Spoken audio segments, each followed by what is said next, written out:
Pasha Pyro, YNet7. Thank you for choosing. Thank you for tuning. The replay. Big board pep for my peeps. We got another one. You know, it's really great when you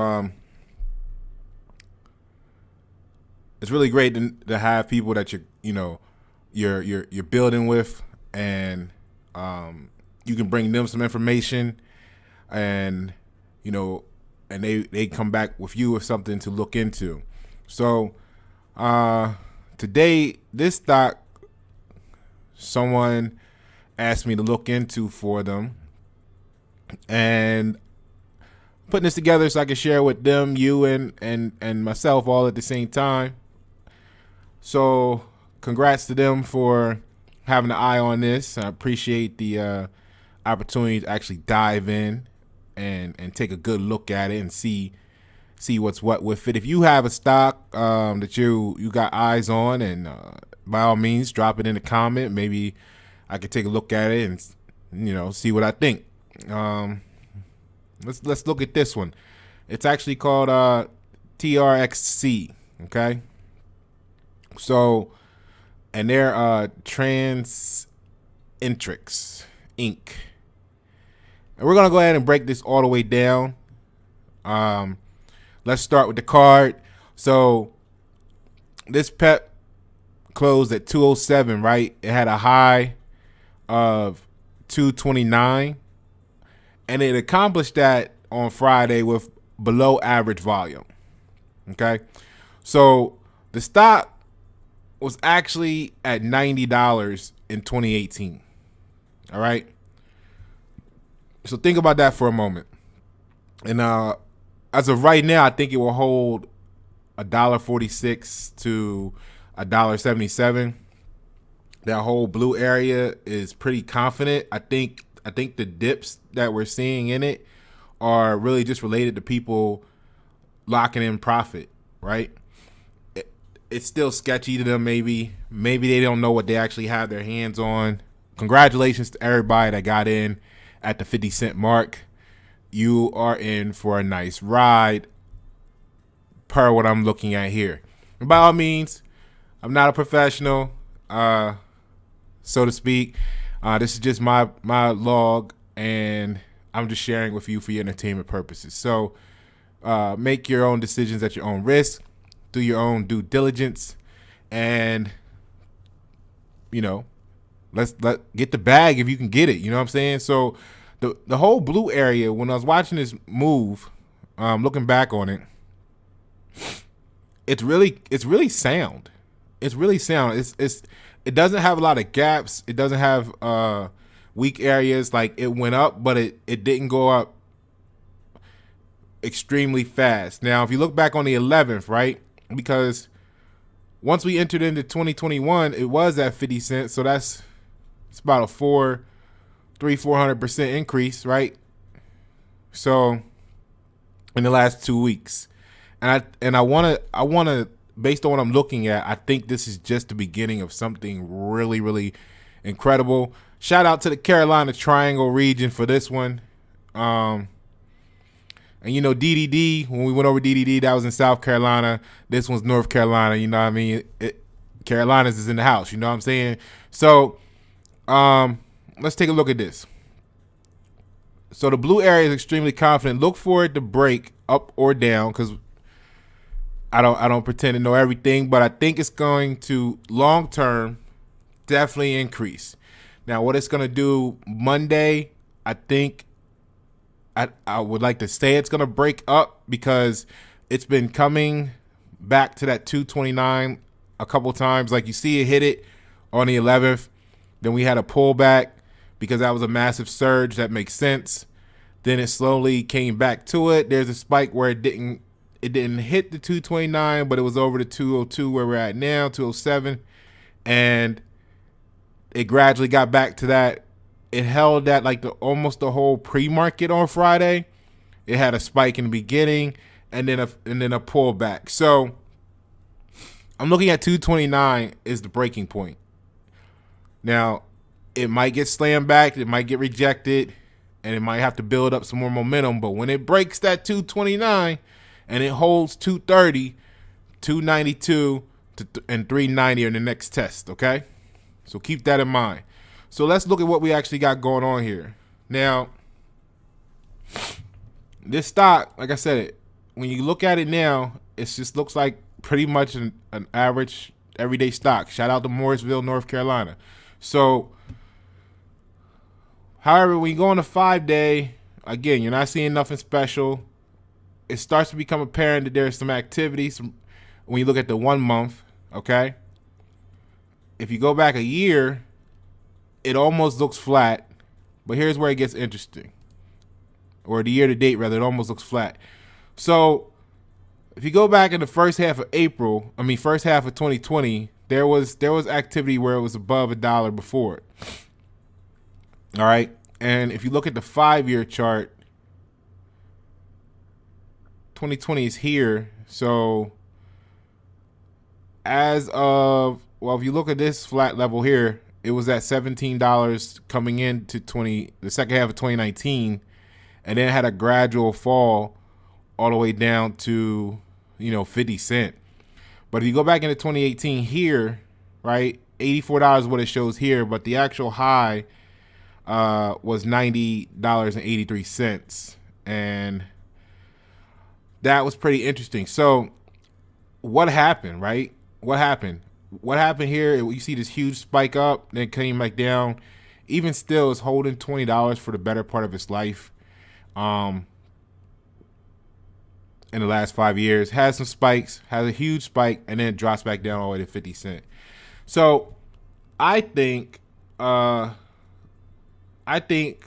they've made a change. I've seen that they made a change. We're gonna get into that. I'm gonna tell you there's one key piece that they just acquired in August of 2020, and I'm gonna tell you how that's responsible in part, if not entirely, for what you're seeing happening now. Okay, but let's take a look at what happened. So first of all, if you go back to January 14th, 2020, Transenterix wants to use more AI in surgical robots, and here's how. Now, you know what we've been talking about. We've been talking about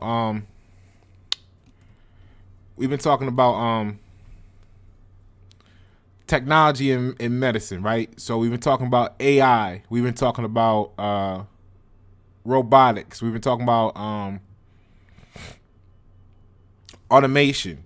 So this is a key phase in the transition from the surgeon cutting you open to it being a fully automated process done by machine and computers, regardless of how you feel about that. Okay, that's where it's going. So, barring some catastrophe that shuts down the whole medical situation, that's the direction that it's going. It's supposedly more efficient, more accurate. I think it's going to create a less stressful environment for the staff, because we'll talk about it in a moment, but it definitely, I think, is going to take some stress off the staff, and we'll get to that in a moment. So here in January 14, they filed a 510K submission to add artificial intelligence feature to its robot-assisted surgery system. Okay, so basically what they want to do is have a camera automatically move for the surgeon. Now, prior to that, he had control of it, or she had control of it, but it was another step in the process. Maybe it was another joystick, and parents, this is why we play PlayStation and Nintendo, and this is why they pump these games so hard, because you see, like on the military side, when we talking about KTOS, they're talking about drones. They're flying drones and not piloted planes. So everything that you guys, those games and stuff were much more than games. They were actually training that generation, our generations, for skills for the future, whether they realize it or not. I mean, how hard is it going to be for someone that's been playing with controllers all their life to operate a drone remotely, or even a surgical robot, for example. I mean, it's going to be a real easy transition for them once they learn the medical aspects or certain principles in flight, you know, or whatever it is they're doing next. You know what I mean? So you got to look at, anyway, look, let's get into this. So surgeons have been able to move the camera on the Transenterix Inc system. Now, this is also ironic. I want you to peep this, right? Remember, we just did SINs yesterday. And it's so ironic that this company, their major product also start with SEN. Like, if they had an S, it would have just been too perfect there. Like, but Senhance system. So I think it's gonna be the year of Sin. You know what I mean? SEN Hance and SEN S. You know what I mean? Sensonomic. All right, Sensonic. Excuse me. So all right. Via eye sensing. Okay, so the surgeons would have been able to move the camera on Transenterix via eye sensing, but the new intelligent surgical. So what it was doing was like you'll see in a second. We'll get to it. They actually sit there and they got a nice little screen and it follows their eye and the camera could move based off of that to give it the surgeon the perfect angle and view. Right. So now what they're going to be able to do is basically. Where it says here, where it say that? Hold on, excuse me. All right, yeah. So, for example, to tag a specific instrument and instruct the system to have the camera to follow the instrument wherever it goes. All right. So it's a convenience and it's also a safety feature because one of the big things in surgery is that you don't want your instrument to leave your surgical view. All right, so that's where it is. But now, what happened? What happened? So this is a huge, it's a huge endeavor, right? Now, if we look at this is what happened that I think actually caused that major drop. Let's go back here, right? July. This is January, so they wanted to. Where were they at in January of 2020? They were on the way down, but I mean, here's where they were in January. All right, so they're at 150. Right? Then, so they already slipped all the way down there. I think what this is showing is that, and I'm gonna tie this into the end, but when companies don't necessarily know what to do with the money when, just like in our life, our regular personal life, if you mismanage your funds, it takes you huge amounts of time to recover and things happen. You drop and you got to slow down. All kinds of stuff happens. So that's what I think we're looking at here when we have spikes and these flat lines where there's no activity for over a year, just remain flat, then a spike, then a down, then a up, then a huge up, then a huge down. All right. So what happened was by July, I think there was a panic. And I'll tell you why, because they made an announcement, and you're familiar with this in the market. They made an announcement that they're going to have offering, and offering was only for $13 million, right? But the crazy part was the stock was at the time, look, check it out. So a triangle medical technology, because the triangle area is kind of like in Carolina, is like our version of like, I'm going to say Silicon Valley. I mean, it's not that it's dealing with total electronics and stuff, but just think about Silicon Valley. So we got our own little Silicon Valley out here. We, pumping out major things, and it kind of really wakens you up to there's potential and possibility all around you. You just got to know where to look. So a triangle medical technology company battling to commercialize its robot surgical suite is going back out to the market in a public offering, sending its stock prices down another 30% Wednesday. This was back in July, okay? So on Wednesday, file security, boom. The pricing of of the new offering. They filed that, right? So according to the documents, the company plans to offer 37.2 million shares of its common stock at an offering price of 35 cents per share,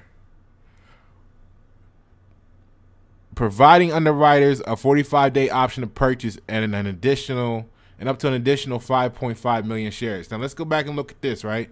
So that's July. Okay.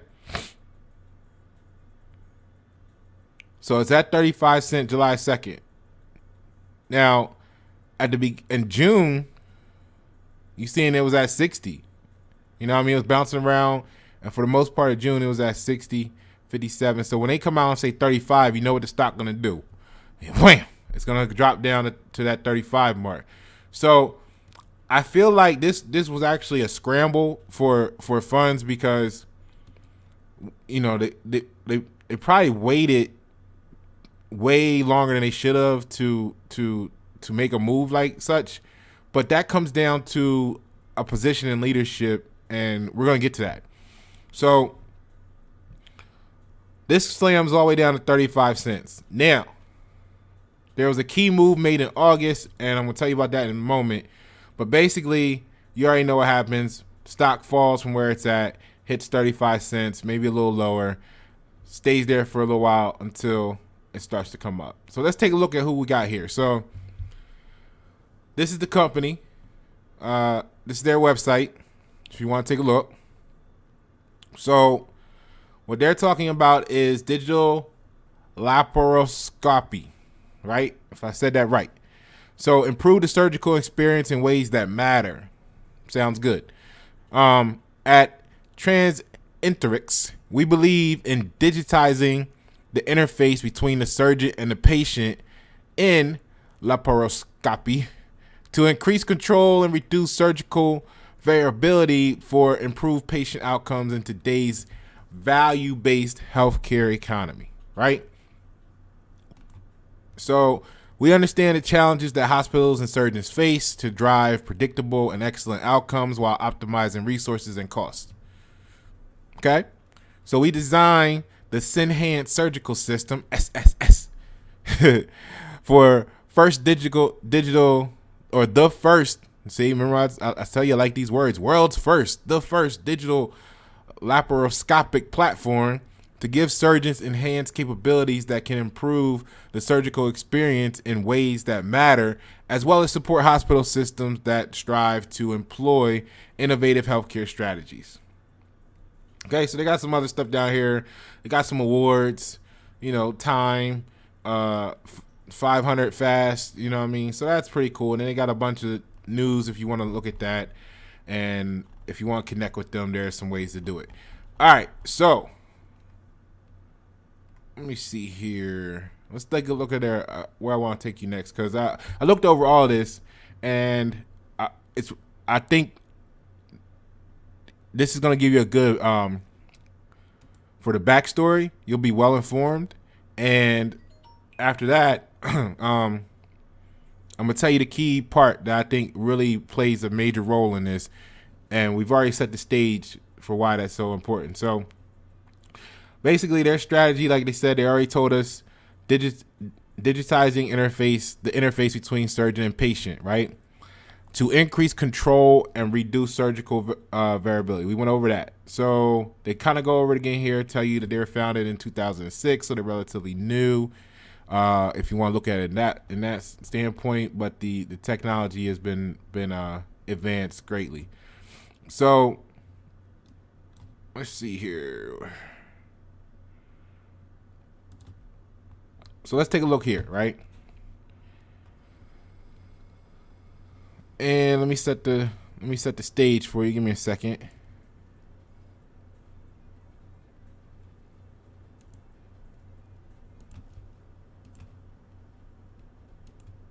All right, make sure you can hear that. Okay, cool. Check. All right, so here it is. It's a new era in minimally invasive surgery, which is MIS for short. And let's take a look at a couple videos here. They're not that long, but they're very informative. I want to make sure you have the best understanding of this.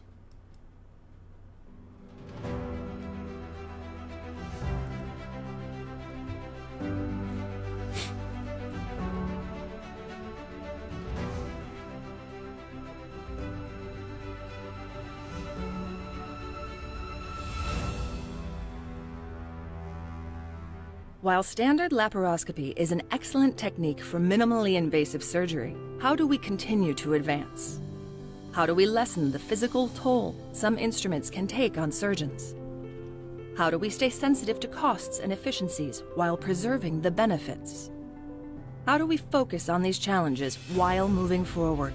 By building off the foundations of laparoscopy and evolving to be better for surgeons, better for patients, and better for hospitals.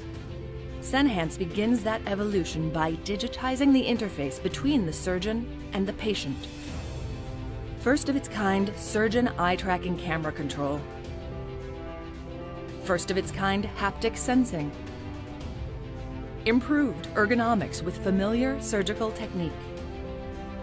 Open footprint for clear communication and sterile field access. Compatibility with existing OR systems, rapid docking, and familiar reusable instruments that keep costs similar to standard laparoscopy. Your robotics strategy can address the challenges, be responsible with costs, and enhance the surgical experience. It's time for laparoscopy to evolve. Choose evolution. Evolution. Big buzzword. Okay. So, if you look at that, there's a lot of information there if you just look at it. Like the issue with the older, let's say some of the challenges they've overcome, right? I don't know exactly how old the other platforms are or if they're even remotely similar to this, but they have the ones that they kind of do the work right on top of you, right? Okay. A lot of the newer versions of this that they were coming out with, they're high. It costs a lot to operate them because the tools weren't.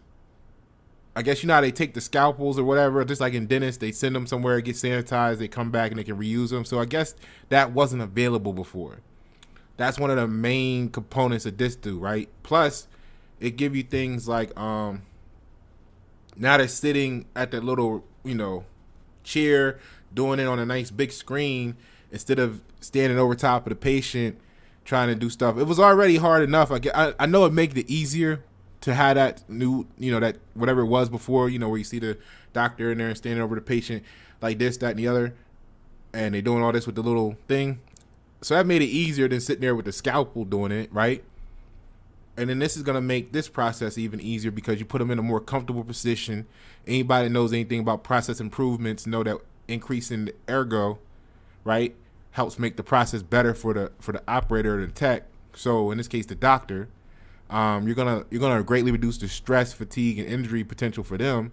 And you figure, like, when you have your hands into the situation, if you sneeze or something, or I'm not, you get what I'm saying. If you make a sudden slip or you're gonna cut every, so you done a lot of damage. So by having this dampening effect, anybody that know anything about computers or video games know that you can set the sensitivity on stuff. So I think that's gonna be critical because we'll see here that some of the options available, or not options, but some of the features this has is that you can actually, be using it and shift around, move. So that means that there's a degree or a percentage where it's not going to move. So if you let go of it, the robot will remain where it's at until it gets another input. You see what I'm saying? So that part really increases stability and accuracy. Okay, and there's a part in here where it tells you about the tools being only 3 millimeters, right? And that made me wonder, well, what were they before? And if you look here, right, prior they were actually the commonest diameter for the laparoscopic instruments was 5 millimeters. So they've almost cut the tool size down in half, which means you might have to do a little bit more cuts, but they're more precise because you have a much, much more refined tool to do this with, though they range from 2 to 12 millimeters, right? So the narrower diameter, less than 5 millimeters instruments has less shaft rigidity and therefore are more flexible and more fragile than the wider versions, right? So again, that was maybe part of why they weren't able to be reused over and over again, is because of the fragility. So maybe they've increased that, etc., etc. All right, so let's get back to this.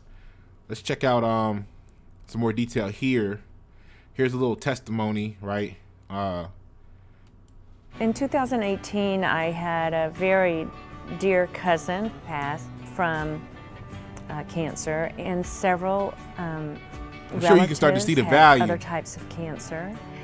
And I was concerned about my health, and I wanted to find a doctor in Winter Park who might do an elective surgery, a hysterectomy, because I was just concerned. Pamela Hutchins is a patient who came to me seeking a minimally invasive gynecological surgery that would get her back to normal soon and have a good outcome from having the complete total hysterectomy. Advent Health has acquired a new robotic surgery platform called Senhance, and we were able to provide this patient with that technology that was really beneficial for her, and she was extremely happy with the outcomes that she achieved. I was just so grateful to find Dr. McCarris, who was very open to doing it. It was a very easy recovery, only one night in the hospital. It's a worry I don't need to think about anymore. I don't have any more anxiety about it. I'm grateful that I did it. The whole experience was just fabulous. See, so let's get into some of this right here real quick. 3mm instruments, right? So it's gonna give you feedback, and when I hear that haptic feedback, right, I think about the dual shock controllers on a PlayStation. You know what I'm saying? So they were perfecting that technology back when we were playing like Mortal Kombat, you know, and stuff like that. You know, anyway, so you get what I'm saying. So it's so small, it's gonna give you that fast and precise tissue dissection. And here we're talking about the 3mm of the size with the robot stability. That's gonna give you pretty good accuracy. This is all about accuracy. If you make it more accurate cuts and everything, give you a much more faster healing time. So they're gonna be able to tie into legacy vision applications as well as new ones. So then they give you some more detail down here about what the surgeons might say. And if there wasn't enough similarity already with the SEN factor being as part of the stock we talked about yesterday with SINs, this stock too also is already in 15 countries, exactly 15, the same number across the globe, and expanding. And they haven't been they're gonna tap into the US market very, very shortly. So here's what the systems is all about. Digital laparoscopic platform. Give you some information here. It's kind of stuff we've already went over, but let's look at this. The value-driven healthcare pillars, right? Cost optimization. It's going to make it more efficient. Okay? So eliminates waste. That's always good. Value-driven healthcare pillar here. Patient experience. Of course, they just saw that in the testimony. If you heal faster and you have predictable outcomes, like it's saying, it's going to make you better. Talent engagement is engaged, satisfied surgeons. You know, like I said, if you take the stress off of what they're doing or some of the stress off of what they're doing, they're going to feel better at the end of the day, be able to do more of them. And clinical outcomes is positive. So, you know, like I was saying, if you take the stress down, they're going to be able to do more, less fatigue, which means they're sharper. And with this type of situation, I mean, it's almost like a race car team driving. You could, you know, if it's a long surgery for whatever reason, whereas before you would have to worry about, oh, I only want this doctor to do it because they have the best, you know, this doctor over here a little shaky or something, you know. Basically, you could sub out doctors now, and with the I'm sure there's a sensitivity setting on there, so, you know, you could adjust that, and maybe your hands may not be as precise, but with this robotic system and control, you know, you can get what they're looking for, consistent results, right? So look at the features here real quick. Now they do have one that has four robots. That's only available in Japan and some certain markets. So the feedback of the platform heightens the surgeon's sensing of pressure / tension through alerts if pressure threshold is reached, and for an added layer of security not currently available elsewhere. So standard reusable instruments, we talked about them, right? So here's going to allow the surgeon to be seated in an ergo comfortable position throughout the procedure. The digital fulcrum sets the dynamic virtual pivot point, so it helps potentially minimize the incision trauma. That's going to lead to speedier recoveries. Open platform architecture, like we mentioned, allows use and integration of existing or legacy technologies to benefit from capital investments and support. So when you can invest in this and you don't have to buy, you're saving 27% or 30% because you can use stuff that you already invested in. It just makes it more of a no-brainer for the people writing the checks to go ahead and get this stuff, because they can utilize what they've already invested in to some degree. So digital maintains familiar motion, so it's not like it's that's going to make training and the transition to this new thing even easier for the operator, i.e. the doctors or the surgeons, because they're going to be familiar with the feeling of it already. I think the camera, I'm not sure how it was done before, but I think that big screen there and they're sitting there, I think that should give them a better vision maybe than they had before. So if you can see better and you have more controls over your movement, I think you should just be able to have better results in what you're doing. That's my personal opinion. So they don't have to directly dock to the patient. So, and the tool switch out is kind of like, you see it here, it's kind of like it was really quick. Like you just snap it on and hook it in basically. It's almost like changing a drill bit, literally. So minimum docking time, and the table can easily be repositioned by simply removing the instruments and then moving the table around. So that means that it makes things move faster, right, without complication. Standard reusable instruments keep costs similar to traditional laparoscopic instruments, so that's bonus. And we talked about quick, easy setup. The system designed for a minimum learning curve. We talked about that. And open platform, we talked about that. And design minimum disruptions. All right. So we talked about the control his or her vision instead of providing verbal direction to a surgical assistant. So now, if you're in the middle of doing something and you need to change, you used to have to communicate, hey, move that to the left a little bit for me. And then did they get it exactly where you wanted it, or do you got to tell them another instruction, move it back to the right some, come back up?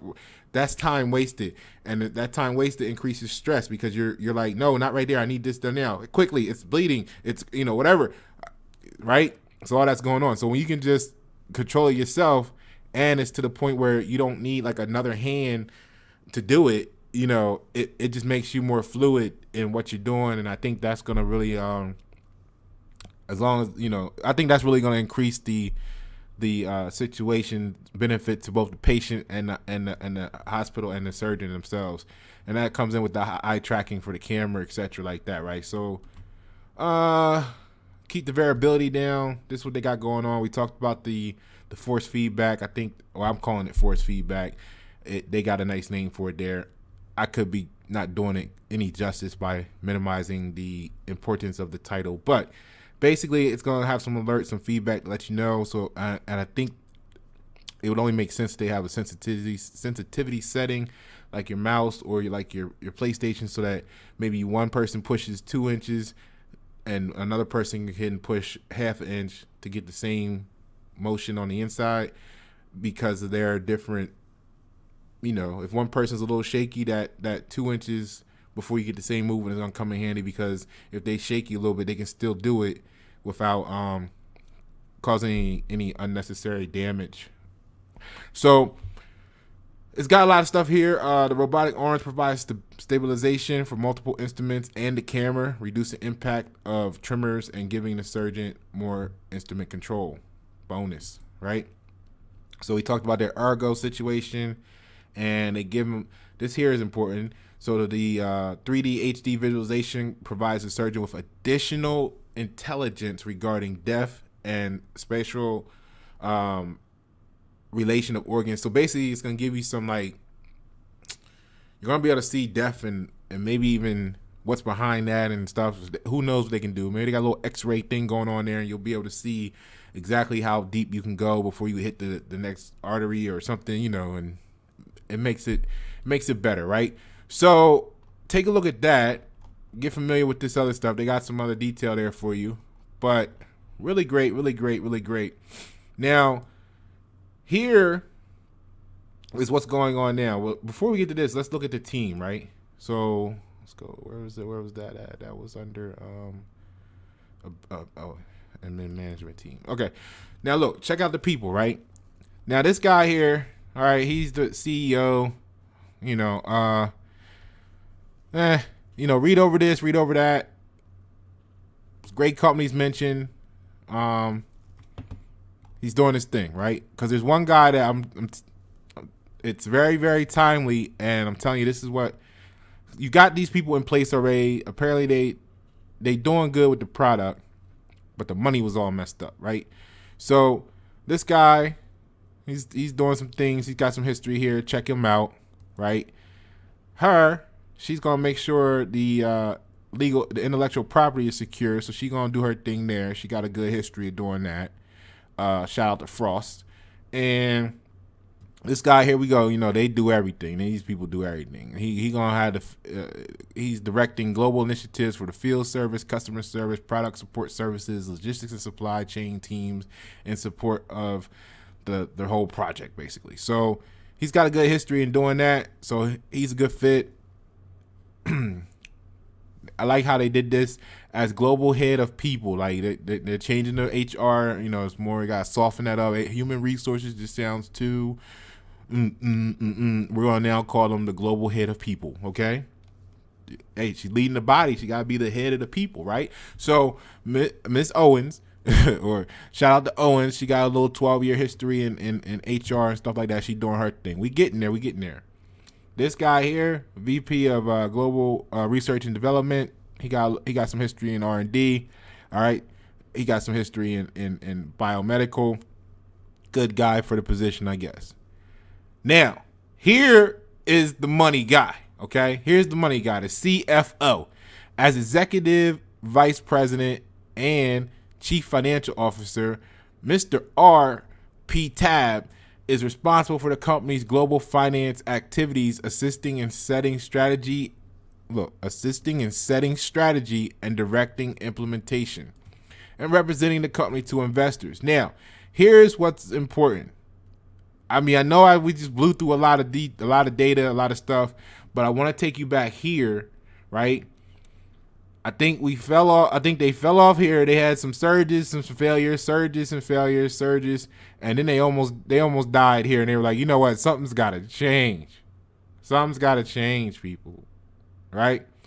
And we know in July they had that. What we say? It was July, right? Where we at? Let me find it. I got it here for you. Nope, not that one. This one. July 1st. They did that. I'm looking at it as a move out of desperation. We're gonna offer, and we were $90 a share at one point. We're gonna offer an offering price of 35 cents, and we're gonna sell these millions of shares for $13 million. Right? That's all they got from it. Okay, I think so. That was July.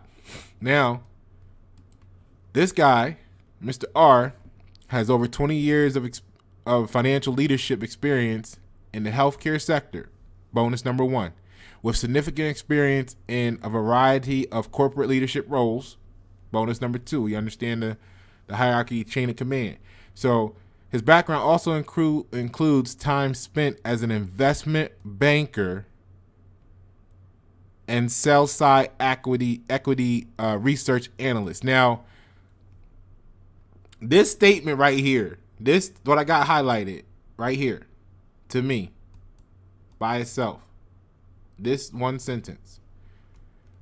We already see the product. We already see the opportunity. We already know their product is there. We know they had some money troubles. So this one sentence right here is what made the deal for me. So his background also includes time spent as an investment banker and to be more specific, sell side equity research analyst. Why? Why is that so important? This is why.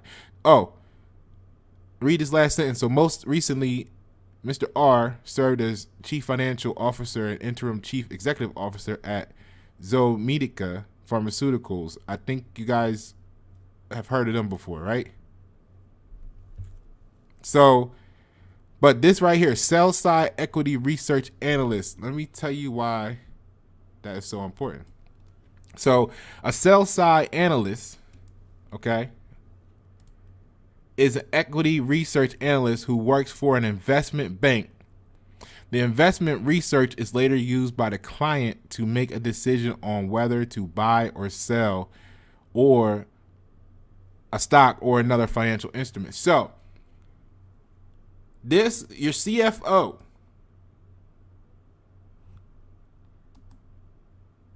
okay, your CFO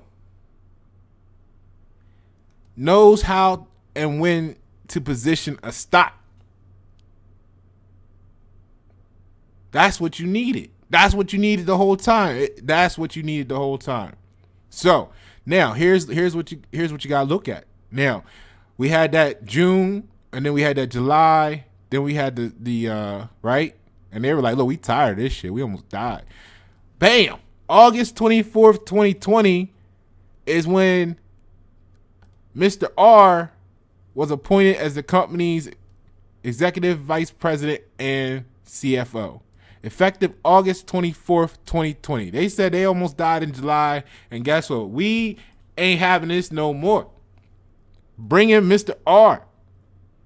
All right? He ready to do it again. Now, with that being said, he basically came into the company at the very end of quarter three. So he got like a couple days before quarter four starts, right? So you got quarter four, Q4. So he's been in for 1 quarter. Okay, he get to come in. He got to learn the company. Got to do some things. You give him some time to make some changes, right? Here's what I'm getting at. So now, fast forward to January 14th. Okay, so Transenterix announced the closing of $31.25 million registered offering, right? He came in and said, this is how we do it. It's Friday night, right? He came in like that. Okay? What? They only got 35 cents, 13 million. Man, look, this is how you do it. We're going to do 31. Okay? Another Quaalude. She's going to love me in the morning. So look, proceedings, offerings, right? The offering was priced at a purchase price of $1.25 per share. And they closed the offering on the 14th. So this is the result, if you ask me, what we're looking at in the shift in the price action. I would give credit towards the whole staff, towards the whole management team for realizing they had to sub a player, and the addition of this man here. So I think he's come in. I think he's looked at the situation, and I think he's gonna have them on track to become huge. He's got the background, he's got the experience, and he used to be a sell side equity research analyst, so he knows exactly how it should be done. And here's his first play in his first position in only 3 months. So the stock was at 35 cents a share. He done put an offer out. He got it at $1.25. It's already up $1. I think this is just the beginning. I think you need to look at this and make your own decision. So I would say, you know what we grade do. I think this is another long-term play that you get in now, and what they did right here. Let me get into this some more. Oh, let me show you the screen. That would help, right?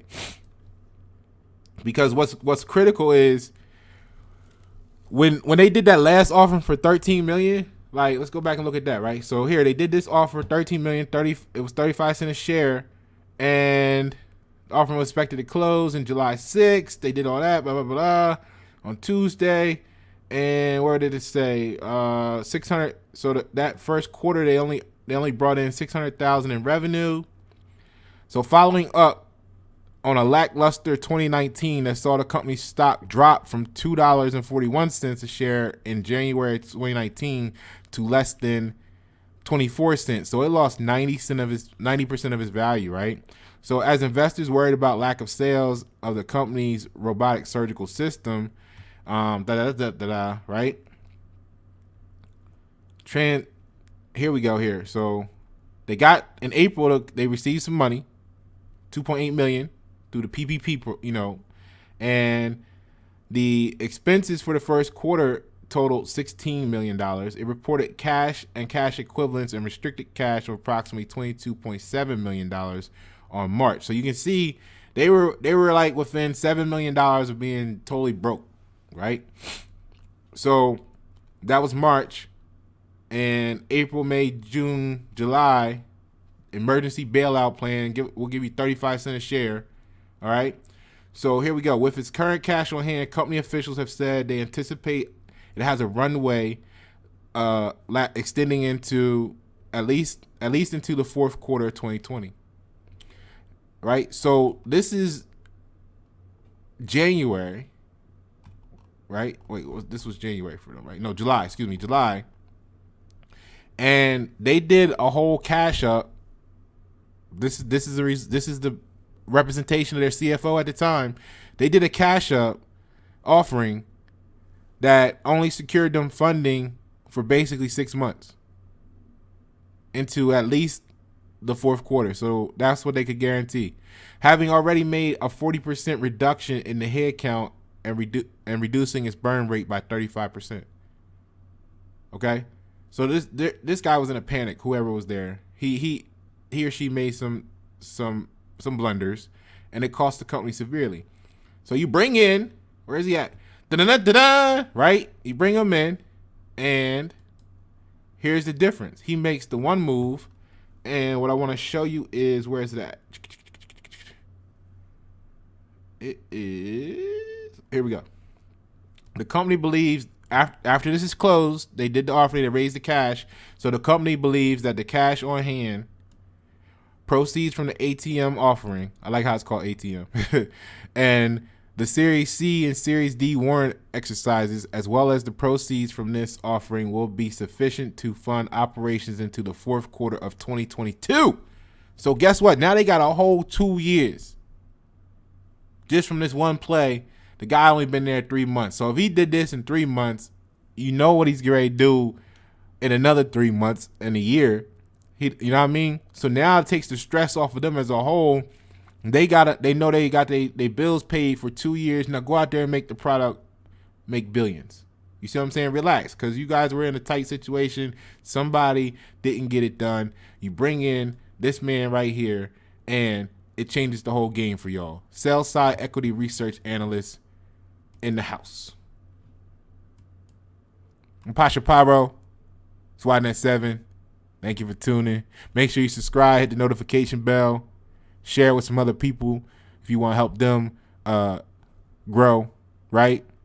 We're going to do this together. Together is better. Simon Sinek, right? Big board P.E.P for my peeps. Thank you for tuning. The replay.